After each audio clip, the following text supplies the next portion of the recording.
So quickly, it's been 3 months, right? Since you guys have, many of you guys have been on this. But do you remember we finished chapter one, we finished chapter two, we finished chapter three, right? The last time we met, we finished chapter three.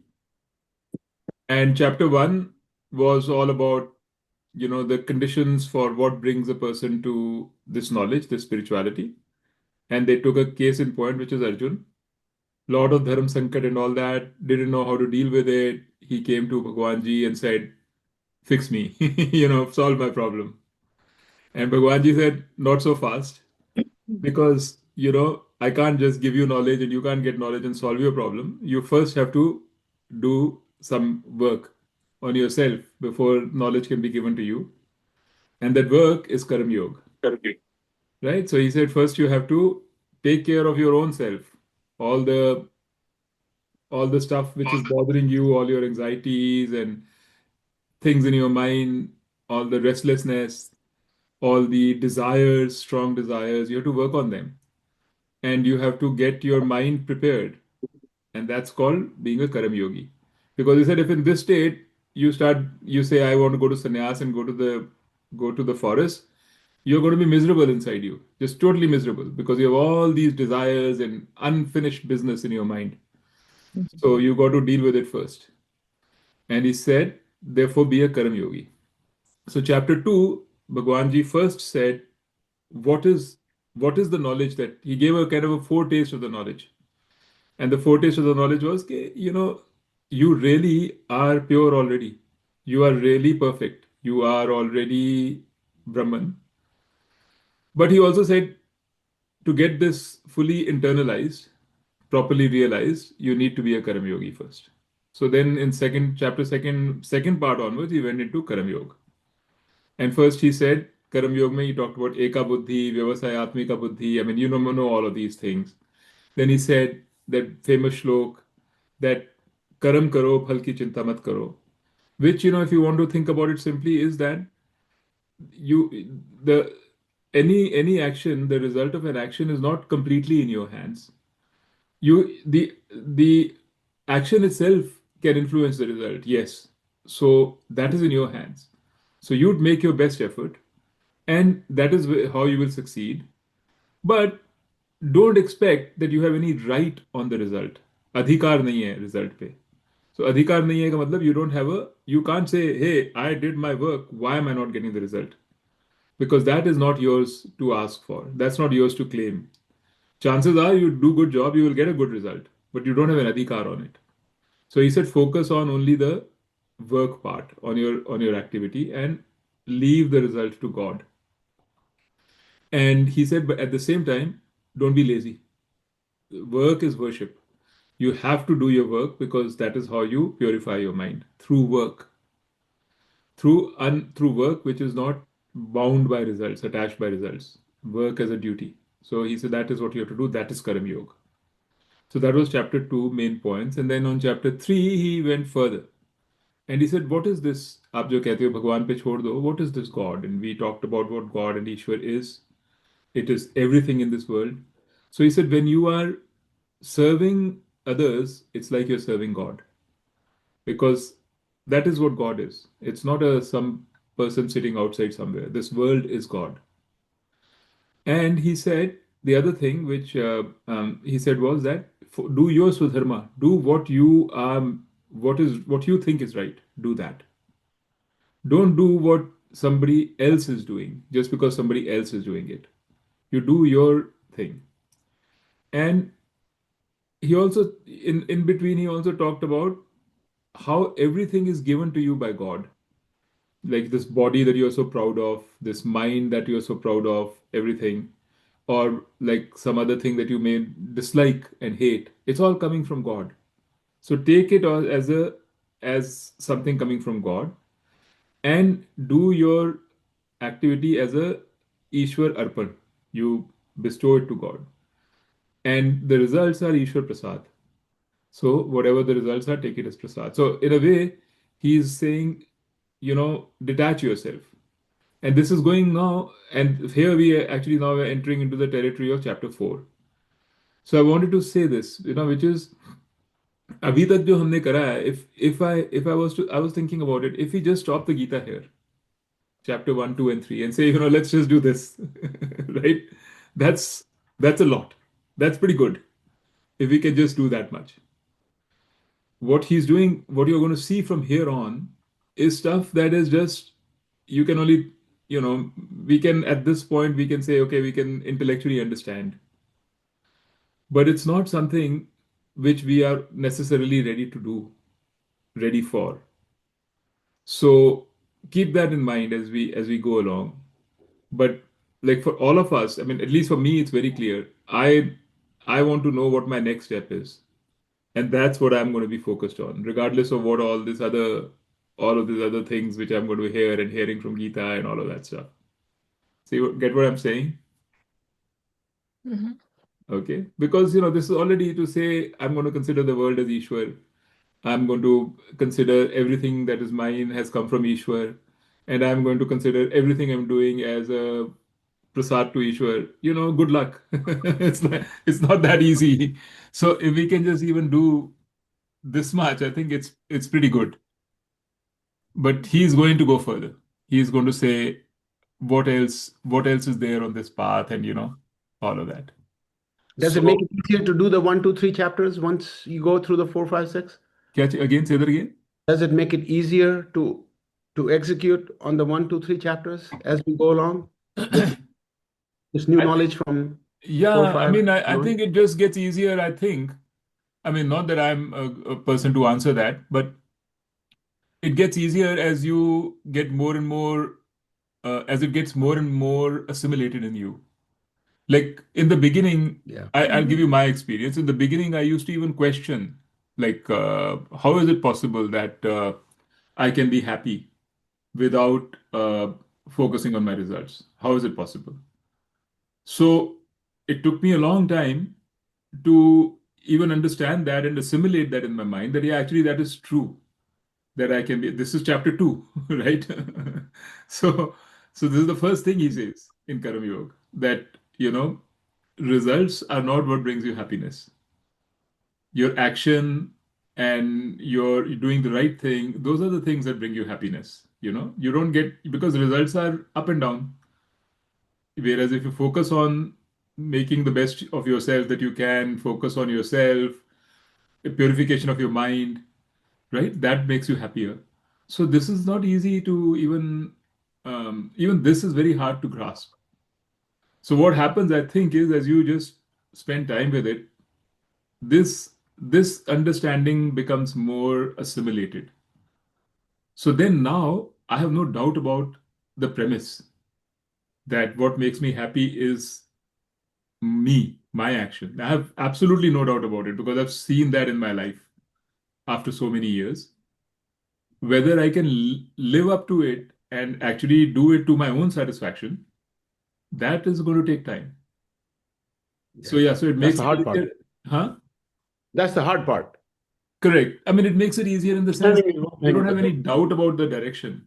You have no doubts about what it's saying, but uh, that itself is a big thing. But in Yeah. the beginning, we have doubts. But I think detachment is the most difficult part.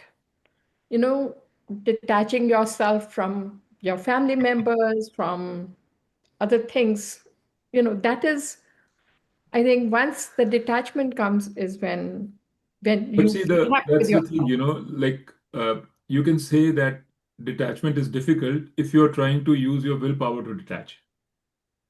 Then it is not only difficult, it is, I would say, it's impossible. We can spend our whole life. But if we understand how by being too attached, we are causing grief to ourselves and to our family member, both.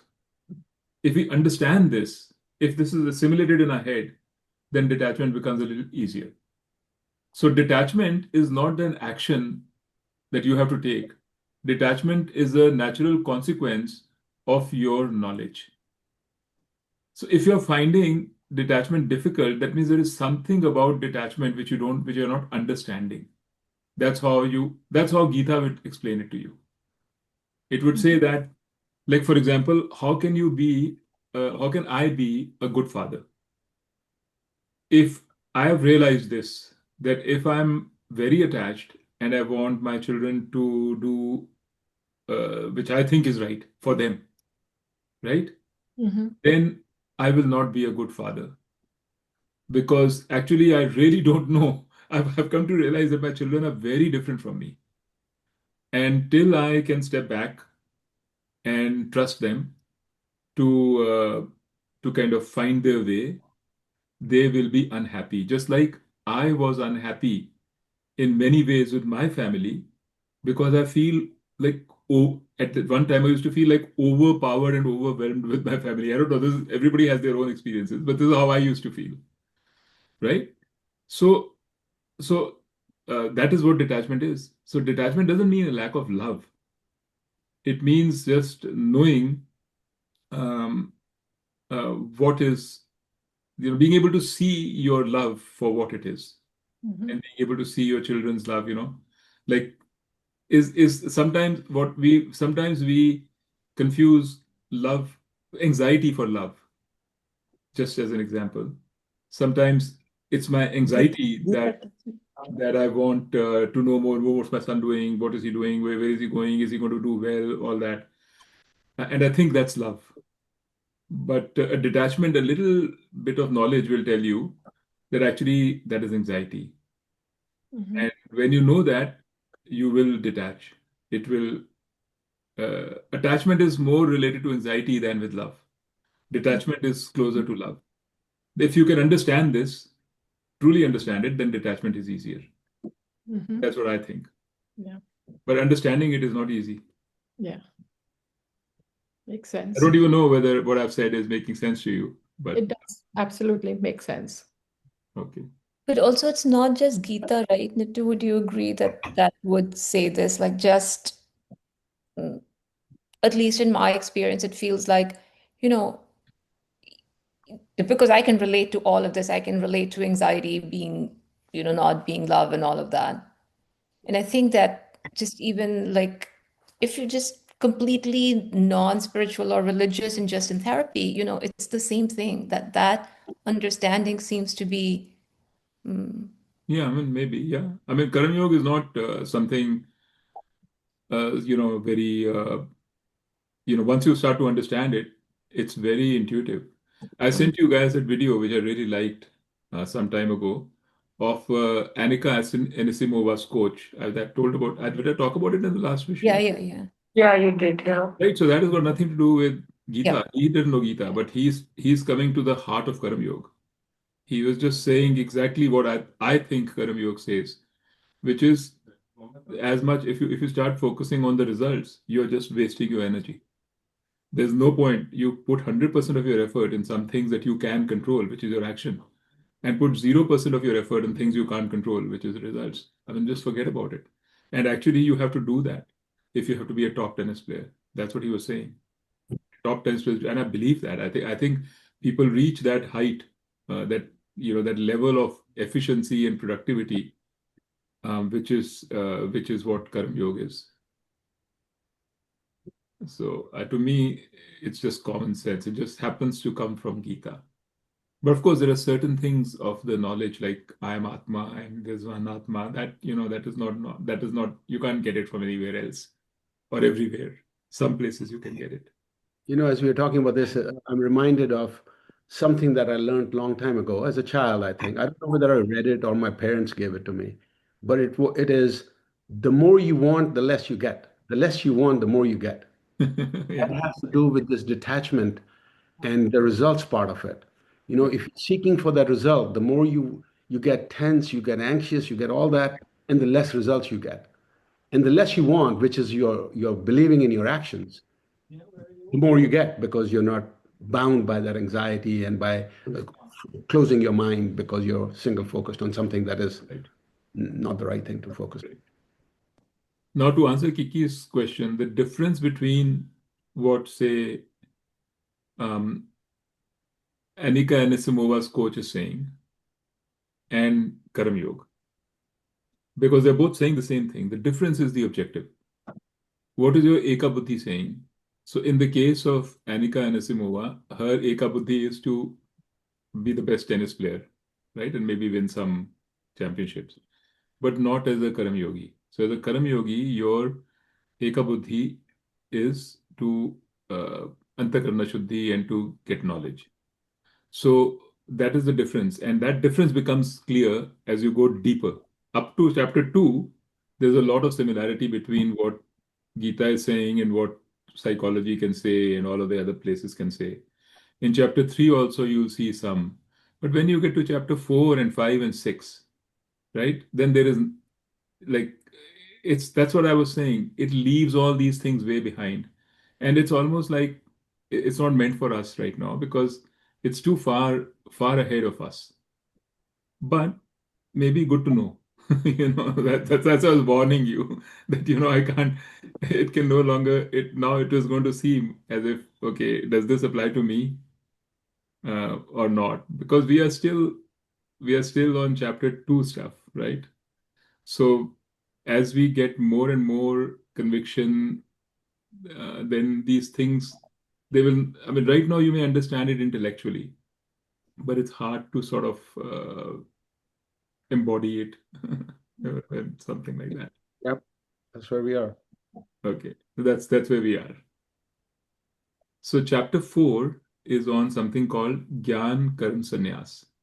That's the name of the chapter.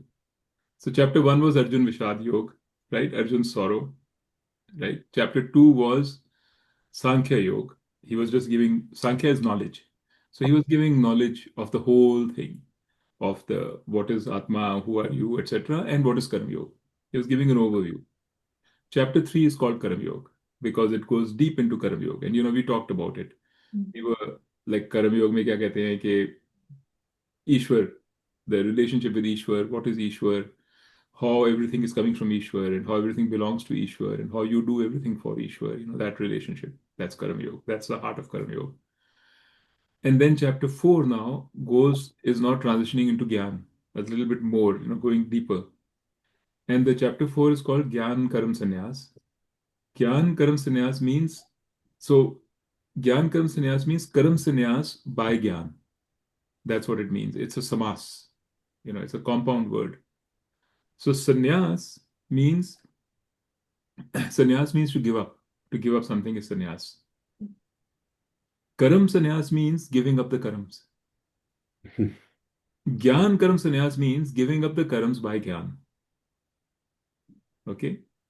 But how do you give up karam? Karam is what Yeah, it so is. we'll talk about it. That's what we're going to talk about. Now you really got our attention. Okay. So sannyas is to give up. That is okay. And sannyas is typically understood as त्याग, मैंने renounce कर दिया सब कुछ, मैंने जंगल में चला गया, whatever. But karam sannyas means, it's actually called self karam sannyas, which means giving up all actions. So if you look at it only on the surface, karam sannyas means giving up karmas. Karmas in the Vedic terms used to mean yajna. ये जो हम यज्ञ करते हैं ना, that was supposed to be karma. That's the Vedic karmas, all the rituals. So in traditional, in the Gita, times of Gita and before, everybody was required to do some karams, meaning some rituals, like Sandhya Vandana or something, or Agni Hotri. So when you are a bachelor, you're supposed to do 3 or 4 karams, 3 or 4 pujas every day. When you are a householder, then one is added and one is removed, right? And then when you are a Vanaprastha, then many more are removed. And then when you're a sannyas, you give up all karams.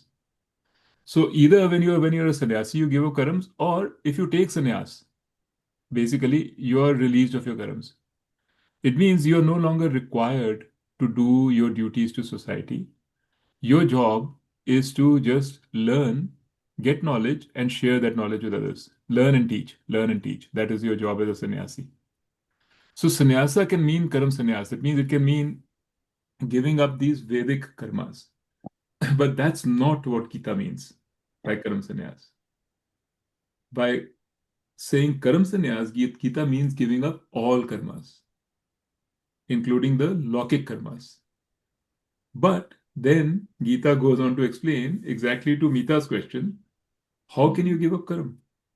You can't give up a single karam. First of all, forget about giving up sarv karam, giving up all karmas.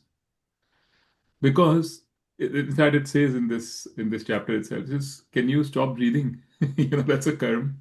Can you stop eating? Can you stop blinking your eyes?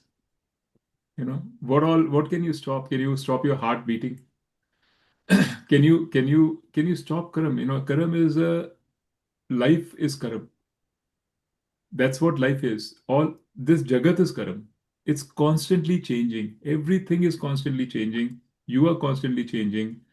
Whether you are doing it purposely or not, you are changing all the time. You're doing things all the time. You can't say मैंने कर्म छोड़ दिए और तब मुझे ना पाप चढ़ेगा ना पुण्य चढ़ेगा. Impossible. You'll always do karam. So karam sannyas in the Gita means sannyas from not the karam but from the phal of the karam. So sannyas from the results of the karam.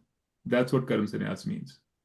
So you give up any any longing or any authority or any claim on the results of the karam. You just give up any claim. That is You karam just- yoga. Is that different from karam yoga? No, I'm going deeper into karam yoga. This is Yeah. all we are going deeper into karam yoga. I'll show you as we are, I've not finished Gyan Karam Sannyas yet. So this whole 1 to 6 is all about, you can call it karam yoga. It goes karam into Gyan. From it's all about what you have to do as activity. And karam yoga transitions into what you may call grahan yoga over time. But it shows how you make progress on this path. Right? So, like I was saying, we are not there yet. But what it requires you to do, first of all, is to give up all claims to any results. And how do you give up claim to results? Because you can't force yourself to give up claim to results. You can't force yourself to do anything. You can't force yourself to be detached, as I was talking earlier. This is not a question of willpower. Willpower plays a minute role. Maybe in the beginning in Karma Yoga, it plays some role. You need some discipline. But this is not, you can't go this distance with discipline and willpower alone. Okay? So, how do you give up Karam? You give up Karam or the results of the Karam through Gyan. That's why it's called Gyan Karam Sannyas. Gyan is the mechanism, knowledge is the mechanism, understanding is the mechanism by which you do your yoga. That's what it means. So he hadn't touched upon this so far. In chapter 3, he wasn't focusing on the Gyan part of the Karma Yoga. He was always saying it, it was understood. But now he's stressing on it. He's saying that it's the Gyan with which you actually give up your claim, you give up your detachment, you give up all these things. It's a question of understanding. It's not a question of like Gita is not asking you to do something which is unnatural, for which you have to make all this effort and tapas karna padega. It's not saying that. Gita is asking you to understand reality as it is. And through that understanding, your behavior will change. The reason why we behave the way we behave is because our understanding is not correct. We misconstrue reality. For example, we think my actions are going to bring me happiness, or the results of my action are going to bring me happiness. My relationships are going to bring me happiness. My money is going to bring me happiness. We think like that. We genuinely, truly believe it. As if we believe it, our actions are going to follow suit. Believing that, we cannot force our actions to be different. That'll put us into a psychological trap. that'll make us, that'll give us some psychosis. वो problem हो जाएगी कि तुम्हारा मन एक चीज कह रहा है और तुम्हारे actions दूसरी चीज कह रहे हैं. So he's saying for your actions to change, your understanding has to change. So first you have to truly understand that indeed it is my actions which give me happiness. Why? Because my happiness is me. It is in me. There is nothing.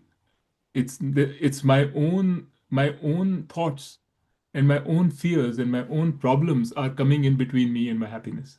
You have to just understand this. Once you understand this, your behavior will become that of a Karam Yogi.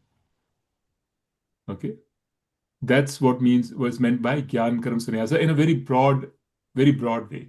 Of course, we'll talk more about it as the chapter unfolds, but that's what it broadly means.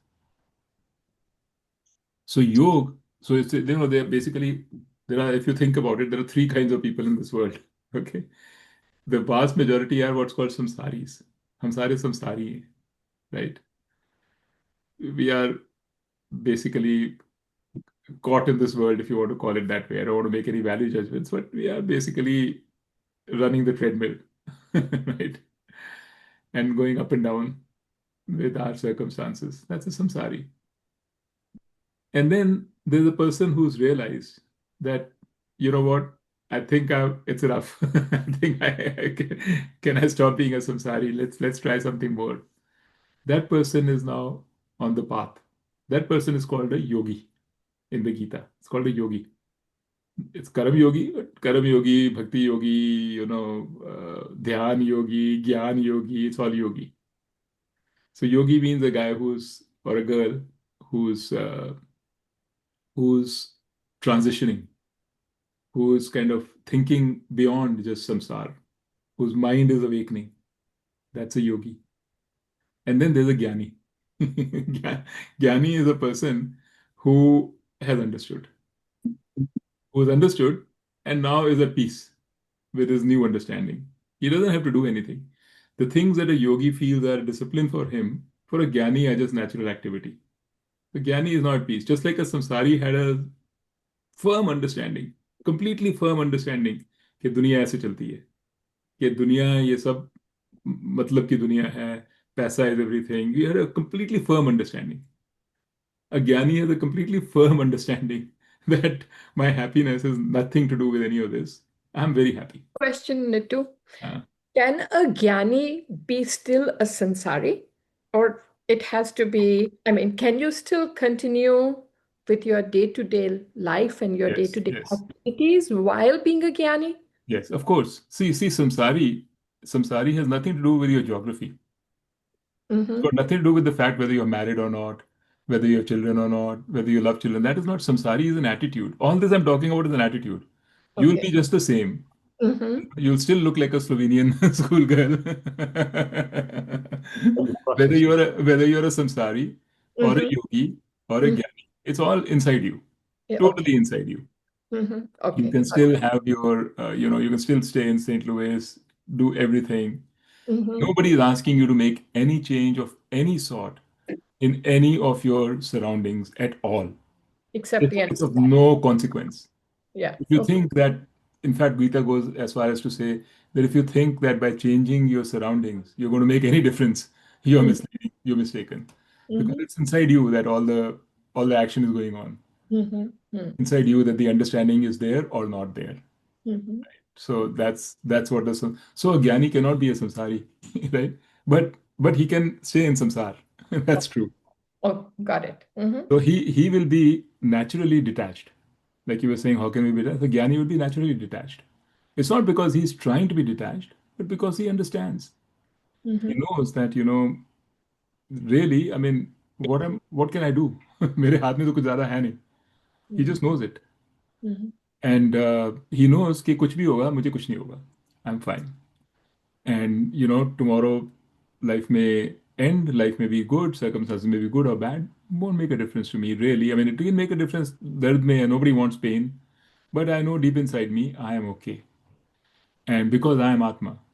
So the Jnani is a person like that. And typically a Jnani will be very successful too. Because, I was one of the Swamijis I was listening to recently. He said, actually what you'll find is that a person, what is it that creates good relationships with others? It's when you are giving, you have a good relationship. When you're expecting and you want things, then you don't have a good relationship. Even in your close relationship, you can see there'll be dynamics because you want something from this person, there's some, even from your children, you want their attention, you want their presence, you want them to come home, you want them to behave in a certain way. people that you love very closely, also there's like a want. A good relationship means a person who is just willing to give because he doesn't want anything. He doesn't need anything. Doesn't need anything from anybody. And for that, what do you have to be? You have to be completely happy in yourself. Completely happy in yourself. If you're completely happy in yourself, then you don't want anything from anybody. You're more than happy to just give. You're more than happy to not pass judgment and just give. That person will always be liked. There's no question of anybody not liking a person like that. Mhm. So that's a Jnani. A Jnani will be a very successful person in the samsara, and yet, not really needing the samsara. So that's the vision of the Gita, right? That's how Krishna Bhagavan lays it out for Arjuna and says, this is what you can become. It's in your hands. And here is the path. And then, of course, you have to do your own thinking to see whether that is okay or not okay. So Jnāna-Karma-Sannyāsa now is moving. Sorry, kya, Suresh bhai? You're the Jnani with the samsari and realize. I couldn't hear. You are a Jnani. You have a Jnani. Yes. But you also have a regular life. I mean, you'll have likes and dislikes. But not likes. Life. You still have a life with the kids and everybody else. Of course, yeah, totally. Yeah, what I'm saying, you are a Jnani, but you also have life along with it. Yeah, it's not very clear to me, Suresh bhai, what exactly you're saying. And not because of your words, it's because of the microphone.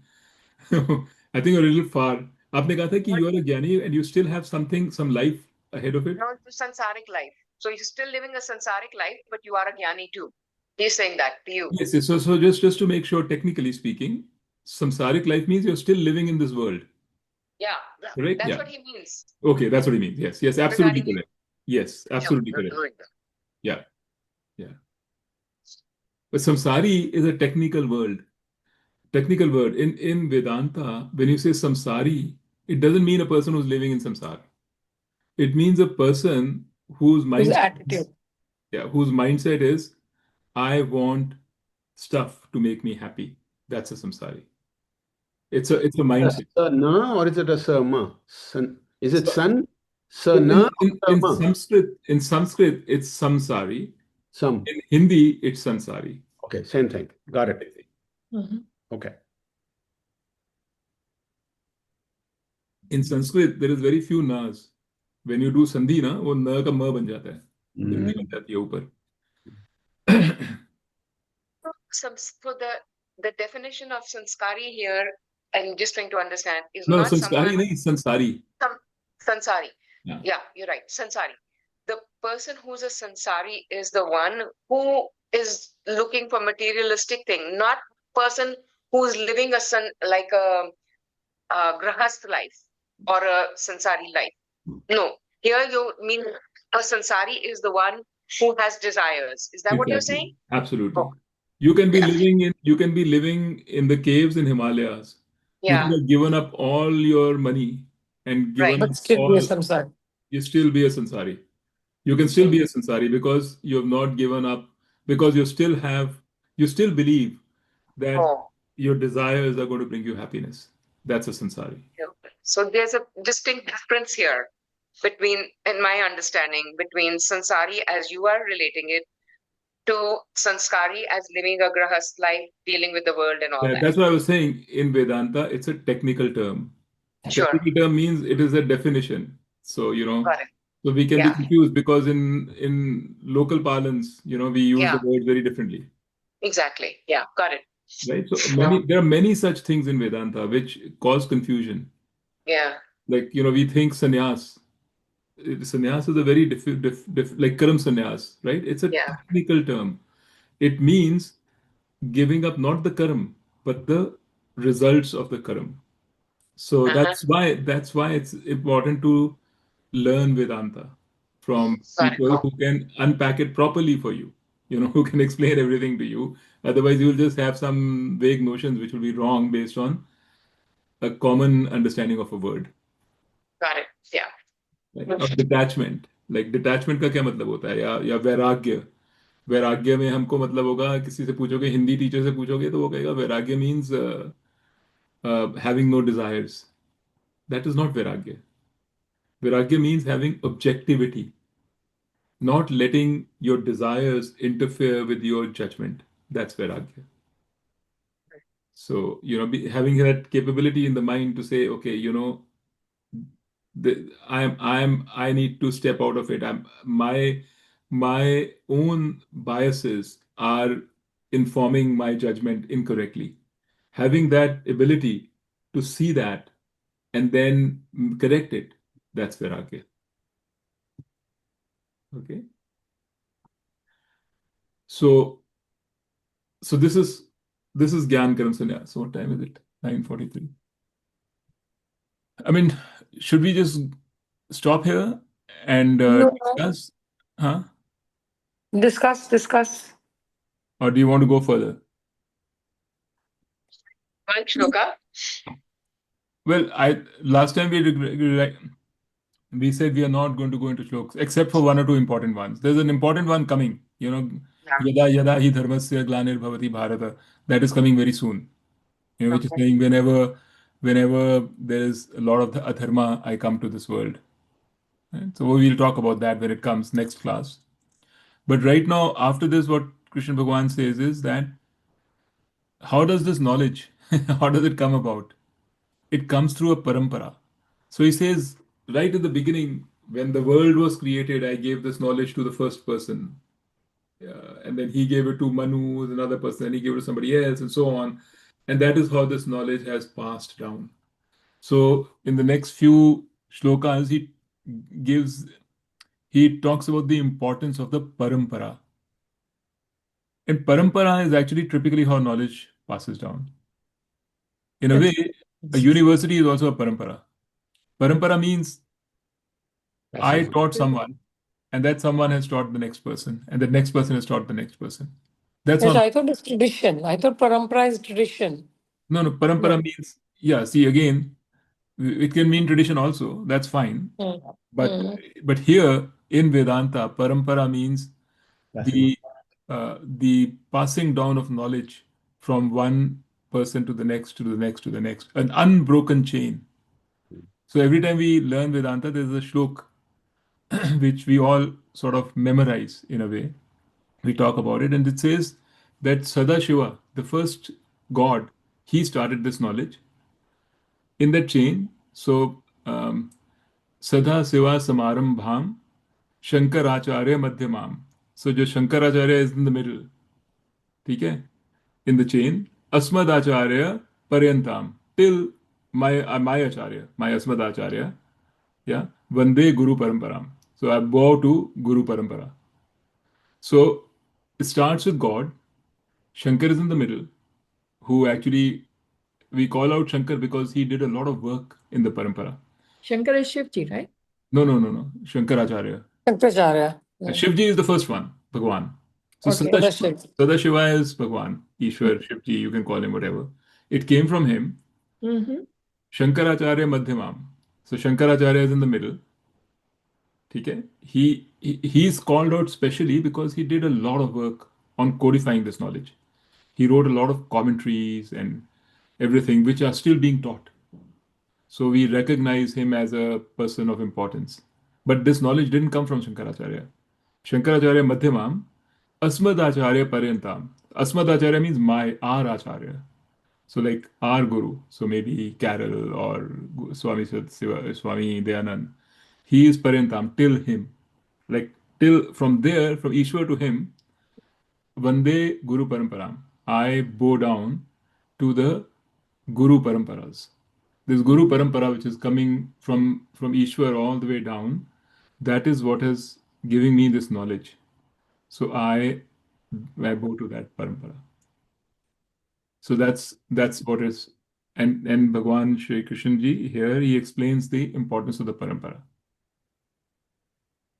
So that, I mean, I don't want to get too much into it. It's just technical stuff, but this is important to know that this is how this knowledge. So you can say there's no creator of this knowledge. That's how it's taught. This came from some God himself. mists of the past, and it's God-given, right? I mean, everything is God-given. So even if I wrote it down, it's still God-given because I'm also God, right? You're also God. So you can say everything is God-given. There's nothing which is not God. But this is how it is taught, that it came from God. Inspiration for everything, that's what Karam Yoga is.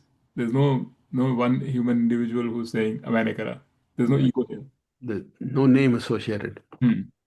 No name associated with it. So this is how he starts. And then Arjun asks him a very, very simple question after that. He says, you said Krishna Bhagavan, you gave it first to Ivashaku or whatever the name was. I don't exactly remember. The first person. This was many, many years ago. But he said, but you're standing here. How did you give it there? Like, what are you talking about? So he says, I have taken many births, just like you have. You don't remember your births, but I remember all of mine. That's why I can say that I gave it to Ivashaku. Okay. So Okay. I have another stupid question. Yeah. There was no stupid one in the first place. Okay. So, in fact, I was asking Tony, I didn't complete the conversation. So we say Bhagwan is this energy or whatever, I mean, no physical form is assigned to it. So, how did Krishna ji appear as Bhagwan?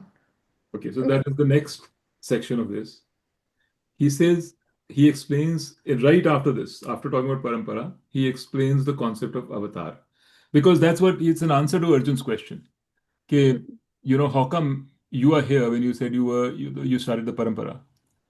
He says there is a concept called avatar in our tradition. Avatar means when God himself or when whatever, see again, now you have to be, there's no, I can't logically explain this to you. I can just tell you what is in there. And these are all symbolic things. So you have to understand the symbolism. So when there is a need for God himself to step down into this world, God takes an avatar and steps down. So he says, yada yada hi dharmasya glanir bhavati bharata. Whenever there is a glani, dharam ki glani, when the dharam is coming down in this world, then I step in. Then I step in and I right the balance. And I do this in a form called avatar. And avatar, then the question is, human beings are born because human beings have karmas. Why am I born? I'm born because I did something. This is the whole concept of samsara, right? And I told you this before, but I'm sure it's easy to forget this. That when we do something, जो हमारे कर्म करते हैं हम, उसका फल हमको मिलना पड़ेगा. Some phal we get in this life, and other phals are adrishta. वो आगे के हैं. वो भी संचिता कर्मा में चले जाते हैं. संचिता कर्मा से आप they have to be fructified. So those फल का, अगर हमको फल का उसका रिस्पॉन्स चाहिए, फल चाहिए उस कर्म का, then we have to be born so that we can experience the good and the bad which is associated with the karma. Karams. Right. So that is why births take place. It's not like since I'm born, that is why I do karma. It's because I have done karmas, that's why I'm born. That's why they say that if you are moksha, जब तुमको मोक्ष हो जाता है, moksha means all your karmas are burnt. Basically, your entire slate is wiped clean in one fell swoop. That's called moksha. When that happens, there's no more rebirth. Because there's no more karma left for you to experience, so there's no rebirth, no need for rebirth. But if you have karmas left to experience, you will be born. So that's how rebirth or born happens. That's how people get born. So he says, now you'll say, Arjun, I've told you I'm avatar. You'll say, how did you get born? Where are your karmas? You're God. So he says, the collective prayers of people who are troubled, when they reach me, those become my karmas. They are my karmas, and to give results to those, I get born. So it's the people who are asking for God because they're so deeply troubled. So they're asking for God, and then there's the mass of this collective becomes so high. That means there's so much adharma in the world. It becomes so high then those are answered. And they are answered by avatar, which is God in the form of human form. Okay. So this is Gita's. Very controversial to Vedanta, because one day he says there is no God with the form, and now he says ki I have come as a form in human form. Yes. Nahi? It's not controversial. It's difficult to understand for us, right? That is why they say these kind of things. I mean, I can explain it to you, Billu. I'll explain to you why it's like this. And I've now been teaching for 4-5 years. And I've tried very hard to explain to many, many people how Vedanta operates on multiple levels. But it is not, I realized it makes there's no need. We don't need to get into those things like Atma ek hai, kaise ek ho sakti hai, and all that. Because I'm now beginning to understand what Gita is saying. It's saying that we can't understand these things till our minds are clean. Our first task number one is to clean ourselves up. That's our task number one. So we need to focus on that and start seeing the benefits of that and understand that. And then, yes, you can try to understand the deeper concepts of what exactly is this. Why is there a dichotomy between what is being said here and what's been said in the first place? He says very clearly. He says you are already God. You're already pure. So if you're already pure, then why do you have to do karma yoga to be purified? Arjuna was totally confused in chapter 2. He said the same thing. He said, आप कहते हो कि सब कुछ knowledge है, तुम हो ही. तो why are you asking me to do karma yoga? I will just go to the forest and try to get this knowledge. And Krishna Bhagavan told him, no, you can't get that knowledge right now. I'm telling you that, and at the same time, I'm telling you, focus on purifying yourself. So he said, which of the two should I do? Bhagavan said, focus on purifying yourself. Because this sort of knowledge that we are talking about requires a lot of commitment. It requires a lot of understanding, clarity of mind, and we are really not ready for it.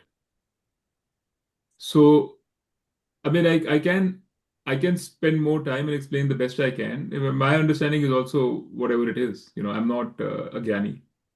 So whatever my understanding is, I can share with you guys. But I'm beginning to realize that it's probably going to be more distracting than anything. Let's focus on the here and now. Let's focus on Karma Yoga, things which make sense to us.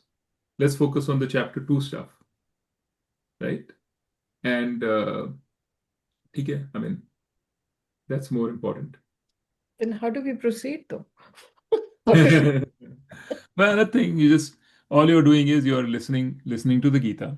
Yeah. We'll proceed. I'm going to take you through all the chapters. It's not that we are not. I'm going to take you through. But I'm just saying, just laying the foundation, saying that not everything is going to be 100% clear. Yeah. And that's okay. But the Gyan will lead to easier karma. One hopes. Yeah. Yeah. No, definitely. I mean, I can assure you that Jñāna-Karma, Sannyas. Sannyas. Jñāna-Karma. Sannyas to the Karam through Gyan. Yeah, makes sense. Sannyas of the Karam through Gyan. Exactly. That's what Gyan Karam Sannyas means. जो traditionally कहते हैं सर्व कर्म संन्यास, मतलब संन्यास of all karmas. That is how traditionally, they say. But Gita said, no, Gyan Karam Sannyas. This is the way to go. Yeah, it makes sense. Yeah. ठीक है. A difficult chapter, but yes, a little bit understood. शुरू करते हैं फिर. And then he talks about there's a very interesting shlokas in here which I really like. एक कहता है कि the person who even the Gyanis don't really understand what's the difference between karma and akarma. बड़ा मुश्किल होता है लोगों के लिए. I mean, of course, that is an exaggeration. Gyanis bloody well understand, but it means like a person who, while doing action, understands that he is not the actor, not the doer, is the person who really understands. Like, not doing action doesn't mean that I'm not doing something. It means you understand I'm not the doer. The doer is Bhagwan. When you understand this properly, right, then you Play act of like a. words. These are words right now, right? That's what I told you right in the Play of beginning. words, really. This is words, and this is how they will seem to us. We can pay lip service to Gita and nod our head, but these are very smart words, very good words. They must mean something. I can't understand them, so they must be something important. but but that's unfortunately that's the situation. But anyway, we'll go through it It's since we're talking basically about it's just Gita. the attitude. It's the attitude of not, of giving up things and knowing that that's not being the person like that in person, but your mind has to change. It's just the attitude which has to become a samsari or a jnani or a. If you ask me, even Hmm, before that, there's a first step, real hmm, first step, which for me, I mean that's how I looked at it, or I look at it, and that is having proper alignment between what you're thinking and what you're doing. Like, I mean, literally, if you really at this moment feel that I truly believe that my happiness is only going to come from my wealth or my children or whatever, then follow that, right? It's really what you truly believe. And if you don't truly believe that, if you don't actually if you टटोलो अपना mind को टटोलो और को and सोचो, is it really true? Do I really believe that? Or do I believe कि मेरी खुशी मेरे में से आती है? You have to figure that out first. What is it that you really believe? And then you do what you believe. Because if you don't do what you believe, right, in my opinion, you are just leading yourself down. You're kidding yourself. You can be, then you'll follow the Gita and all the other things, and it really won't make a difference to you because what you're reading about and what you're talking about is very different from what is deep in your mind and heart. So I respect a person who really believes that my happiness is going to come from my achievements and then says, I'm just going to go achieve the hell with everything else. That is in Gita, that's called Arjuna. Is one characteristic. It's called straightforwardness, total connection between, like, there's no hypocrisy, there's no like disconnect, correct? So to me, that is really a good first step, in my opinion. Like even before we talk about karma yoga and everything else.